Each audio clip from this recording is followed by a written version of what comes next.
Rise of the zombie कहानी की शुरुआत होती है। नील नाम के एक आदमी दिखाया जाता है जिसको फोटोग्राफी का बहुत शौक होता है, ठीक है। इसलिए वो फोटोग्राफी करने के लिए दुनिया के अलग अलग कोने में जाता रहता है। फिर हमें नील को दिखाया जाता है तो बैठ के कुछ काम कर रहा होता है, तभी उसकी वाइफ वेनी वहाँ पे आ जाती है और फिर वो नील को गुस्से में देखती है और उससे कुछ नहीं कहती। फिर वो अंदर रूम में चली जाती है।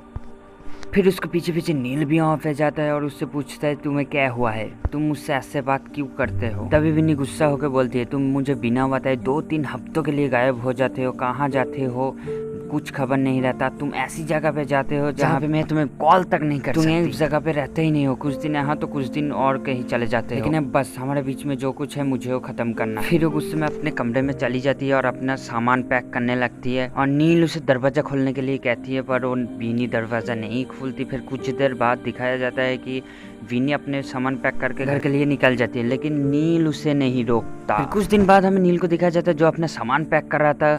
दरअसल वो फोटोग्राफी करने के लिए यहाँ से दूर कहीं पे जा रहा था। इसके बाद वो प्लेन में बैठ के चला जाता है यहाँ से। फिर जहाँ पे जाता है वहाँ पे एक साइकिल खरीदता है। फिर वो साइकिल लेके पहाड़ों की तरफ निकल पड़ता है जहाँ पे उसको एक दूर कैंप दिखाई देता है। फिर उसको एक आदमी मिलता है जिसका नाम विष्णु था, जो अपने आने वाले यहाँ पे टूरिस्ट को अपना कैंप रेंट पे देता है। अब वो उसको रेस्ट करने की बात बोल के वहाँ से चला जाता है। फिर हमें अगली सुबह दिखाया जाता है नील एक बेंची पर बैठा होता है। तभी वहाँ पे एक आदमी आता है। नील उससे पूछता है आप कौन हो। तभी वो आदमी बोलता है मुझे विष्णु जी ने भेजा है, मेरा नाम थापा है। दरअसल वो कुछ दिनों के लिए बाहर गया है और उन्होंने मुझको कहा है कि अब मैं आपकी देखभाल करूं। फिर वो इसको ये सब बात बता के यहाँ से चला जाता है। फिर नील भी वहाँ से साइकिल लेके पहाड़ की तरफ जंगल पे जाता है फोटोग्राफी करने के लिए। फिर वो कुछ फोटो क्लिक करने के बाद और कुछ फोटो क्लिक करने के लिए और कोई जगह पे जाता है जहाँ पे उसका हाथ इन्फेक्शन जैसा कुछ महसूस होता है और वहाँ से खून भी बह रहा है। ये देख के नील डर जाता है और वापस अपने कैंप पे आके सो जाता है। फिर अगली सुबह नील अपनी साइकिल रिपेयर कर रहा होता है। तभी यहाँ पे थापा आता है और कुछ फ्रूट लेके उसको खाने के देने के लिए।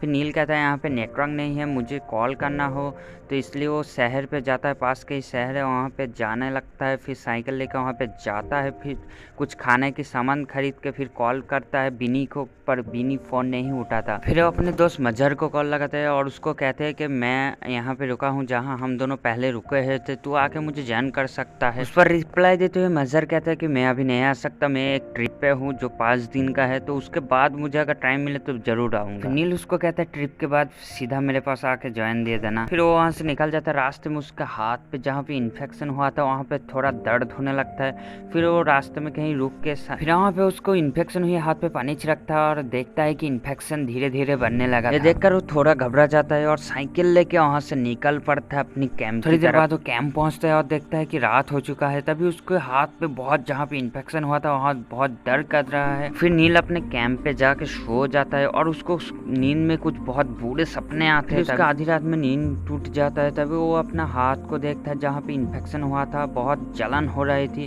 तभी वो कैंप के बाहर आके पानी लेके उस फिर हाथ पे छिड़कता है। फिर अगली सुबह नील अपने हाथ पकड़ के बैठता है जहाँ पे घाव हो चुका था। तभी थापा उसको पूछता है तुम्हारे हाथ पे क्या हुआ है, इतनी घाव कैसे हो गई। तो नील कहता है कि कुछ नहीं, थोड़ा सा घाव है, ठीक हो जाएगा, थोड़ी सी चोट आई है। फिर वो बात को घुमा देता है। तभी थापा उसको खाना देता है और उसको कहता है कि सर आज रात हमारे गांव में एक पार्टी है छोटी सी, आप आते तो मुझे बहुत अच्छा लगता। और नील उसको कहता है मैं बोर हो गया था, मैं आज रात जरूर आऊँगा। फिर नील रात को उसके पार्टी में जाता है जहाँ उसको बहुत मजा आता है और बहुत मजा करता है। तभी उसको वहाँ पे लड़की दिखती है जो उसको बहुत बार बार देख रहा था। नील भी उसको देख रहा था। तभी नील उसको अपनी कैंप पे ले जाता है और सुबह होने के बाद नील अपने बिस्तर पे उस लड़की को ढूंढता है। तभी उसको काटा हुआ एक हाथ दिखता है और कटा हुआ हाथ देखकर नील बहुत ही ज्यादा डर जाता है और कैंप से बाहर आके वो उल्टी करने लगता है। वो बाहर बैठ जाता है और सोचता है पिछली रात उसने क्या क्या किया था, वो सब सोचने की कोशिश करता है। तभी उसके हाथ में बहुत ज्यादा दर्द हो रहा था। फिर वो अपने हाथ को पकड़ के बैठ जाता है जहाँ पे बहुत दर्द कर रहा था। फिर कैंप पे आके अपने हाथ पे पट्टी बांधने लगता है। फिर वो शहर की तरफ निकलता है कॉल करने के लिए।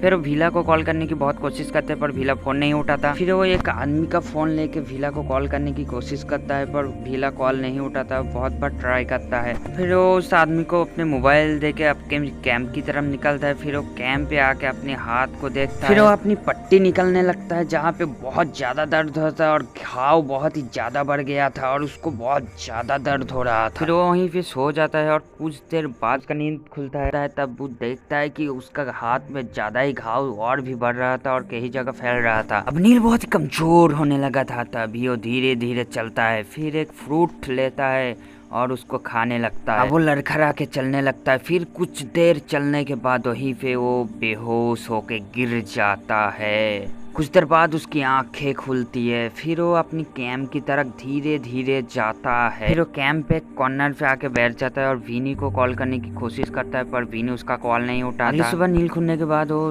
कैंप से कहीं दूर चला जाता है, फिर लेट जाता है। थोड़ी देर बाद उसको कुछ चिट्ठियां दिखाई देती है और वो उनको खाने लगता है। वहाँ पे थापा आ जाता है और उसे देख कर नील नॉर्मल होने लगता है। फिर थापा के पास जाता है और तब उसका हाथ को देखता है और उससे कहता है, सर आपके हाथ पे क्या हुआ है, ये घाव कैसा? तभी नील कहता है कि छोटा सा घाव है, कीड़ों ने काटा है, इसका इलाज चल रहा है, तुम फिक्र मत करो। थापा उसको कहता है, सर मेरी वाइफ की डिलीवरी होने वाली है, इसलिए मैं कुछ दिनों के लिए अपने गांव जाने वाला हूँ और मैं आपके देखभाल के लिए लता नाम की एक लड़की को यहाँ पे रखे जाऊंगा जो आपको दोनों टाइम की खाना देती रहेगी। फिर नील को सब कहने के बाद थापा वहाँ से चला जाता है। फिर तभी वहाँ पे नील को एक पेड़ पे छिपकली दिखाई देती है जो उसको पकड़ के खाने लगता है। फिर वो छिपकली खाने के बाद वहाँ से कहीं दूर जाता है जहाँ पे उसे और जानवर मिलता है और उनको नोच नोच के वो खाने लगता है। फिर नील अपना कैंप पे आ जाता है और फिर हाथ की चमड़ी निकालने लगता है। फिर आईने में अपना चेहरा दिखता है और उसको बहुत डर लगता है और जो जोर जोर से चिल्लाने लगता है। फिर वो वहीं पे सो जाता है और कुछ देर बाद अपने मुंह और हाथ कपड़े में ढक के वो शहर की तरफ निकल पड़ता है। फिर वो दोबारा उसी शॉप पे आता है जहाँ पे कॉल किया था। फिर वो विनी को कॉल करने की कोशिश करता है पर विनी कॉल नहीं उठाती। फिर वो अपने कैंप पे आ जाता है। फिर अगले दिन नील को जब कोई लेडी खाना देने आती है, नील उस लेडी को देख के छुपने लगता है और वो लेडी नील को इधर उधर ढूंढने के बाद कैंप के अंदर उसको ढूंढने जाती है। तभी उसको नील दिखाई देता है जो एक कैंप के कॉर्नर पे जाके चादर ओढ़ के बैठा हुआ था। फिर वो लड़की धीरे धीरे नील के करीब जाने की कोशिश करते है। फिर जैसे ही वो नील के करीब जाता है, नील उसको गर्दन काट के मार डालता है, जिससे उस लड़की की मौत हो जाती है। और थोड़ी देर बाद नील उसको नोच नोच के खाने लगता है। फिर थोड़ी देर बाद हमें विनी को दिखाया जाता है जो डॉक्टर अनीस से बात कर रहा है। अनीस उससे पूछता है, नील कहाँ है, तुम्हारे नील के साथ बात हुई? और विनी कहते हैं कि उस झगड़े के बाद से मेरे साथ नील की बात कभी नहीं हुई। मैं कुछ सामान लेने के लिए अपने घर पे आया हूँ और ये पहली बार नहीं है कि नील घर में नहीं है, वो घर से गायब है। इसी कारण से हमारे बीच झगड़ा हुआ था। वो मुझको बोले बिना कहीं भी चला जाता है। इस पे अनीस बोलता है कि तुम फिक्र मत करो, वो तुम्हें कॉल जरूर करेगा, वो हमेशा से ही ऐसा था, तुम घबराओ मत, उसे कॉल करने की कोशिश करो, शायद वो कॉल उठा ले। फिर हमें नील को दिखाया जाता है जो जंगल में इधर कहीं भटक रहा था। कुछ देर जाने के बाद नील एक पेड़ पे चढ़ के वहीं पे सो जाता है। फिर हमें विनी को दिखाया जाता है जो नील के डॉक्टर पार्कर से बात कर रही होती है। पार्कर को पता नहीं होता कि नील अभी लापता है, इसलिए वो विनी को पूछता है कि तुम दोनों आप कहाँ हो। इसी बात के लिए मैंने आपको कॉल किया कि नील 2 हफ्तों से गायब है, लापता है, हमारा झगड़ा हुआ था, उसके बाद से नील का कुछ पता नहीं था, इसलिए मैंने आपको कॉल किया, शायद आपको पता है कि नील कहाँ है। इस पर पार्कर विनी को बोलता है कि हमेशा से नील ऐसा है, बिना बताए कहीं भी चला जाता है और इस वक्त उसने हकीकत मेरे बारे में उसने कभी नहीं सोचा। और पार्कर कहते हैं अगर उसका पता चले और उससे कुछ हो जाए तो मुझे खबर जरूर कर देना। इधर हम नील को देखते हैं जो एक पेड़ के नीचे बैठा हुआ था, वो बहुत ही कमजोर हो चुका था और खून से लथपथ था उसका, और उसका वो घाव भी बहुत बढ़ गया था। तभी उसको एक कुत्ते की आवाज सुनाई देता है और उसे वो पकड़ने के लिए, मारने के लिए उसके पीछे दौड़ता है।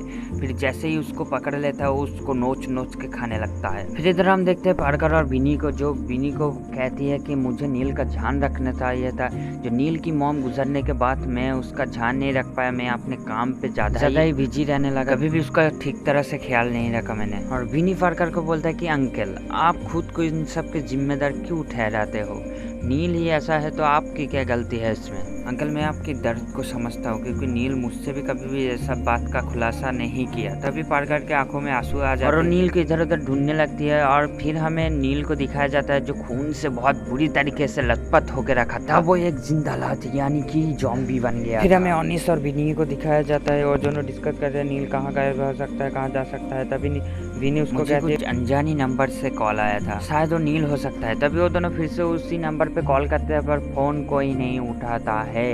फिर भी नहीं कहते कि मैं इसी जगह पे जाऊंगी जहाँ पे इस नंबर से कॉल आया था, मैं इसको ट्रस्ट करवाऊंगी और फिर वहाँ पे जाऊंगी क्योंकि नील शायद कुछ मुसीबत में हो सकता है। उसके बाद विनी वहाँ से चला जाती है। फिर हमें एक आदमी दिखाया जाता है जो नील को ढूंढते ढूंढ के उसके कैंप की तरफ आ गया था। फिर वो चारों तरफ नील को ढूंढता है, फिर उसको नील नहीं मिलता। फिर वहीं पे वो बेंच पर बैठ जाता है बेंच पे।